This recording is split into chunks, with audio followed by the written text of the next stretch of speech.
Receptores acoplados a la proteína G o también llamados GPCR. Como sabemos, la membrana tiene un lado extracelular como otro intracelular. La característica de los GPCR más importante es que tiene 7 hélices alfa transmembrana, es decir, un GPCR atravesará esta membrana 7 veces. Debido a esta característica también se les suele llamar receptores transmembrana de 7 dominios. El GPCR, como su nombre lo indica, interactúa con las proteínas G. La estructura de las proteínas G en general son proteínas especializadas que tienen la capacidad de unirse a GTP y GDP. Todas las proteínas G que se asocian a GPCR son heterotriméricas, es decir, tienen 3 subunidades. Las subunidades son alfa, beta y gamma. Estas forman la proteína G.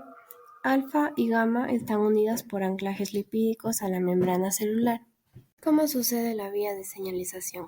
El primer paso es que la molécula de señalización o ligando tiene que unirse al GPCR. Una vez que este ligando se une, el GPCR sufre un cambio de conformación. Debido a este cambio de conformación, la subunidad alfa va a cambiar este GDP por GTP. Debido a que tenemos GTP unido a esta subunidad alfa, hará que la subunidad alfa se disocie y se aleje de las subunidades beta y gamma. Una vez que esto sucede, estas dos secciones, subunidad alfa y el dímero beta-gamma, encontrarán una proteína en la membrana. Esto va a alterar y regular la función de esta proteína.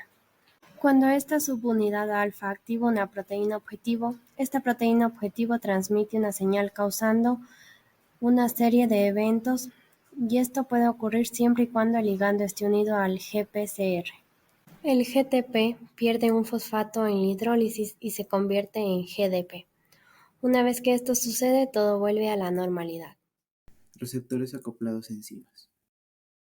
También llamados receptores catalíticos, poseen una actividad enzimática y están constituidos por una cadena polipeptídica, que es una cadena de aminoácidos unidos por enlaces peptídicos que va a pasar de extracelular a intracelular por un segmento transmembrana.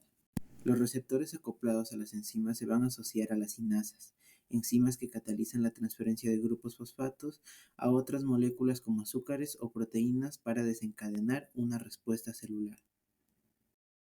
Voy a hablar sobre los receptores acoplados a guanosina sinasa y los receptores acoplados a tirosina sinasa.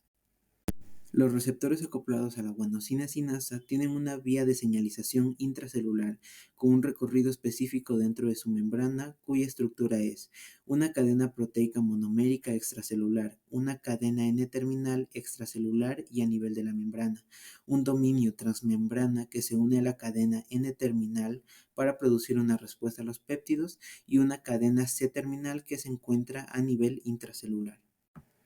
Los receptores tienen 3 ligandos específicos: GCPA, GCPB y GCPC. GCPA y GCPB tienen la capacidad de pasar rápidamente a la membrana y se va a necesitar de antagonistas para que no pasen las mismas. GCPA y GCPB se encuentran en el endotelio vascular del corazón y riñones, y los antagonistas van a ser péptido más diurético en el GCPA y péptido más diurético en tipo C en GCPC. Y a nivel intersticial se encuentra el GCPC a nivel renal en la membrana y necesita de un agonista, que son las endotoxinas termoestables. El mecanismo de acción. El ligando llega al receptor y se va a activar el dominio catalítico intracelular. Cuando se activa el receptor acoplado encima, se va a abrir y va a captar la presencia de GTP. Aquí se va a producir el segundo mensajero, que es el CMP cíclico. El óxido nítrico tiene la capacidad de pasar extra a intracelular y junto con el ligando va a dar origen a las proteinasas, que son dependientes del CMP cíclico y sirven para activar enzimas inactivas, fosforilación, para que el ligando haga sus funciones como excreción de agua y sodio, regulación de angiotensina y contracción del músculo liso. Son proteínas transmembrana que se encuentran como monómeros en su estado inactivo. Cada receptor tiene un dominio extracelular, extremo N-terminal, un dominio transmembrana y un dominio intracelular, que es el extremo C-terminal.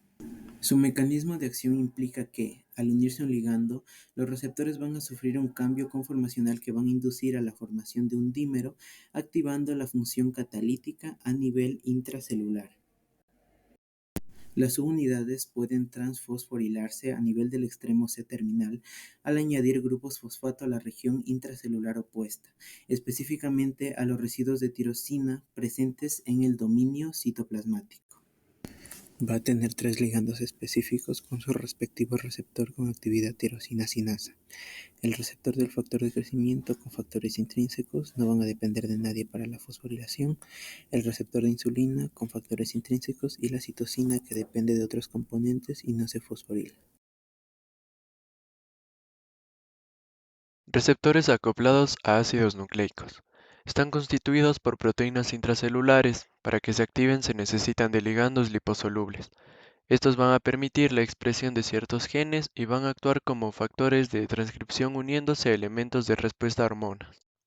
Estos receptores van a constar de dos tipos, el tipo 1 el cual se localiza en el citoplasma y el tipo 2 que se localiza en el núcleo.